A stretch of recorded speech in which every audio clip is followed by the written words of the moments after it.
कहते हैं जब गिदड़ की शामत आती है तो वो शहर का रुख करता है, मगर जब मियाँ कंजूस की शामत आई तो उनकी बीवी ने उनसे आमों की फरमाइश कर दी। मियाँ कंजूस का असल नाम हामिद खान था, मगर मोहल्ले का हर छोटा बड़ा कंजूसी की वजह से उनको मियाँ कंजूस कहता था। खैर, मियाँ कंजूस ने फरमाइश सुन तो ली, फिर बहुत हिम्मत करके अपने संदूक में से कुछ पैसे निकाले और बहुत शान से अपनी जेब में रख कर बाजार का रुख किया। सबसे पहले एक आम वाले के पास पहुंचे और दाम मालूम किया तो पता चला 150 रुपए किलो। ये सुनते ही मियाँ कंजूस कानों को हाथ लगाते हुए बोले, अरे भाई, इतने महंगे, कुछ तो कम करो। ये सुनकर आम वाले ने जवाब दिया, इससे सस्ते लेने हैं तो आगे जाओ। मियाँ कंजूस फौरन आगे हो लिए। आगे चलकर दाम दरियाफ्त करने से मालूम हुआ कि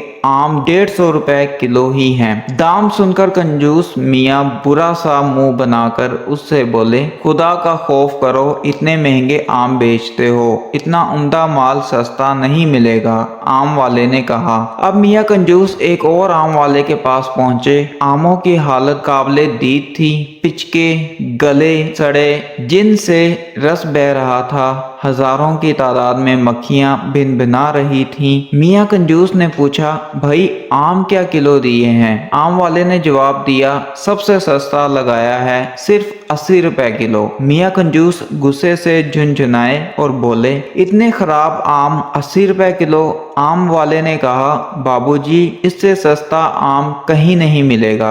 हाँ, आपको मुफ्त चाहिए तो वो सामने कुएं पर आम का दरख्त लगा है, वहां से तोड़ लो। ये सुनकर मियाँ कंजूस बहुत खुश हुए और भागे भागे जाकर कुएं पर चढ़ गए और उछल उछल कर आम तोड़ने लगे। अचानक उनका पैर फिसल गया और मियाँ कंजूस कुएं में जा गिरे। वो तो खैर हुई कि कुआं खुश्क था, मगर मियाँ कंजूस गिरते ही उठ खड़े हुए और कपड़े झाड़कर कुएं में पड़े हुए आम उठाकर झोली में भरने लगे।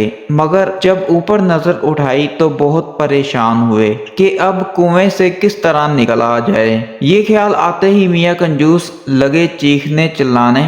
उसी वक्त उधर से एक घोड़ा गाड़ी वाला गुजरा। उसने जब ये आवाजें सुनी और मियाँ कंजूस को कुएं में देखा तो उसे रहम आ गया और उसने अपनी घोड़ा गाड़ी का रस्सा निकाला और कुएं के अंदर लटकाकर ऊपर से रस्सा मजबूती से पकड़ लिया और कहा कि रस्सा पकड़ कर आ जाएं। मियाँ कंजूस ने ऐसा ही किया, मगर अभी जरा सा ही चढ़े थे कि घोड़ा गाड़ी वाला उनका वजन ना सह सका और धड़ाम से कुएं में आन गिरा और मियाँ कंजूस दोबारा कुएं में परेशान होकर चिल्लाने लगे। उनके साथ घोड़ा गाड़ी वाले ने भी चिल्लाना शुरू कर दिया।